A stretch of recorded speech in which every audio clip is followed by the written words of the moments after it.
उपयोगकर्ता ही हमारे उठने के साथ, पेस्ट या मंजन घिसने के साथ या चाय की एक प्याली से लेकर शाम तक जो भी हम गतिविधि करते हैं, उपयोग करते हैं, उनसे कई कंपनियों को लाखों करोड़ों रुपए का फायदा पहुंचता है। लेकिन विषय ये है कि हमारा उपभोक्ता उपभोग तो कर रहा है, उपयोग तो कर रहा है, लेकिन कौन कौन से संरक्षण, कौन कौन सी शक्तियां और कौन कौन से अधिकार हमारे उपभोक्ता को उपभोक्ता संरक्षण अधिनियम 1986 के अंतर्गत प्रदान किए गए हैं। चूंकि गांव-गांव आज भी लोग ज्ञान के अभाव में ठगी का शिकार हो रहे हैं। प्राय हम अखबारों में पढ़ते हैं, समाचार सुनते हैं, कहीं से कॉल आया, आप करोड़पति में जीत गए हैं, आपकी लॉटरी निकल गई है, और वो करोड़ों से नीचे बात नहीं करते। आपको 1 करोड़ 2 करोड़ की लॉटरी निकल गई, बेचारा अज्ञानी व्यक्ति उस कॉल के झांसे में आकर इस ओटीपी को दे दो, इसको स्कैन कर लो, तो कर लेते हैं।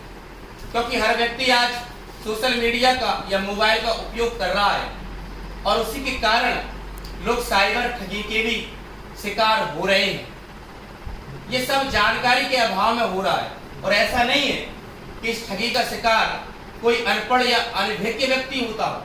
पढ़े लिखे लोग भी इस ठगी का शिकार होते हैं, क्योंकि पढ़े लिखे लोग ही तो ओटीपी दे पाएंगे, वही तो किसी न किसी बारकोड को स्कैन कर पाएंगे, तो ठगी का शिकार हो जाते हैं। आधुनिक दौर में धन कमाने और धन जुटाने की अंधाधुंध दौड़ में लोग इतने अंधे हो गए कि जो शरीर को संचालित करता है उस खून तक में मिलावट कर दी।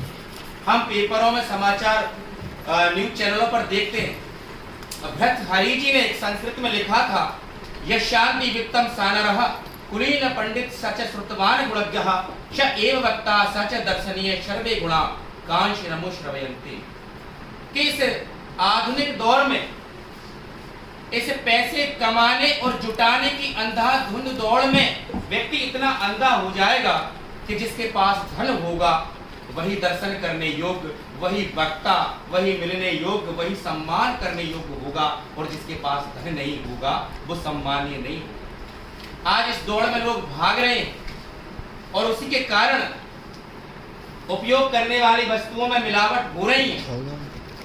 और हम भ्रामक विज्ञापन देखते हैं कि टीवी, अरे गंदगी खाकर जिंदगी नहीं जी जा सकती, वो तो बीमारी का कारण बनेगी। ठंडे की बोतल को निकालकर एक अभिनेता पीकर और पहाड़ से कूद जाता है। भैया इसमें कौन सी विटामिन, कौन सी मिनरल्स हैं कि जिन्हें पीकर आप इतने पावरफुल हो गए? अगर हम जैसा कूद जाए तो 206 हड्डियों की 2006 बन जाएंगे, एक भी शरीर में साबुत नहीं बचेगी। लेकिन भ्रामक विज्ञापन, भ्रामक प्रचार प्रसार उपभोक्ता को लुभाने का काम करता है।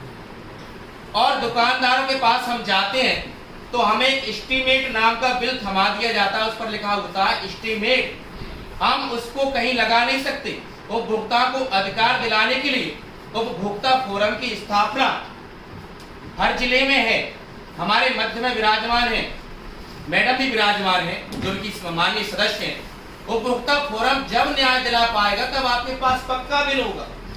आप एस्टीमेट लेकर चले गए, दुकानदार वहां जाएगा, पलट जाएगा, भाई मैंने तो एस्टीमेट दिया था, कोटेशन दिया था, ये सामान इतनी दर में हम प्रदान करेंगे, आपने तो लिया ही नहीं। हमारे पास कोई सबूत नहीं है। इसलिए निवेदन किया जाएगा, विनम्र आग्रह किया जाएगा कि कुछ पैसे बचाने के फेर में हम एक एस्टीमेट टाइप का लाल, पीला, हरा, गुलाबी कागज वो थमा देता है। इसके कारण हम उपभोक्ता फोरम भी नहीं जा सकते, हमारे अधिकार को हमको मिल नहीं सकते। वो केवल पक्की बिल नहीं लेने के कारण होता है। एक विज्ञापन बनाने वाला व्यक्ति मर गया। देखो विज्ञापन कैसे बनाया। एक विज्ञापन बनाने वाला व्यक्ति मर गया, और मरकर जब ऊपर गया तो स्वर्ग में भी, नरक में लोग कम जाने लगे। तो यमराज ने कहा यार बढ़िया विज्ञापन बनाओ, यहाँ तो लोग आने नहीं चाहते। तो जैसे ही वो विज्ञापन बनाने वाला निर्माता गया तो उसको पहले स्वर्ग दिखाया गया।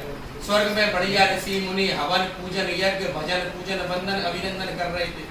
उसने कहा भाई नरक और दिखाओ मुझे। नरक में जैसे गया वहां नृत्यांगना डांस कर रही थी, जाम झलक रहे थे, बढ़िया डीजे पर गाने बज रहे थे। उसने कहा भाई मुझे तो नरक में जाना, चलो आप चयन कर लो, सोच लो, समझ लो कहाँ जाना। नरक का विज्ञापन। जैसे ही वो नरक में अंदर गया, लोग कढ़ाई में उबल रहे थे, गरम गरम सलाखों से जलाए जा रहे थे। उसने कहा धोखा कर दिया। उस यमराज जी ने कहा भाई ये काम तो तुमने पूरी जिंदगी किया है यार, हमने तो पहली बार किया। तो विज्ञापन व्यक्ति को लुभाकर ठगी का शिकार बनाता है। और में धन कैसे जुटाया जाए, कैसे कमाया जाए, इस आपाधापी में लोग उन्होंने खून तक नकली बना दिया। हम यदि जागरूक नहीं हुए तो हम इसी प्रकार ठगी का शिकार होते रहेंगे। लेकिन विनम्र आग्रह है, ऐसा नहीं है अनपढ़ अनभिज्ञ लोग ही ठगी का शिकार होते हों। मैंने पहले ही बताया ठगी का शिकार तो पढ़े लिखे लोग होते हैं।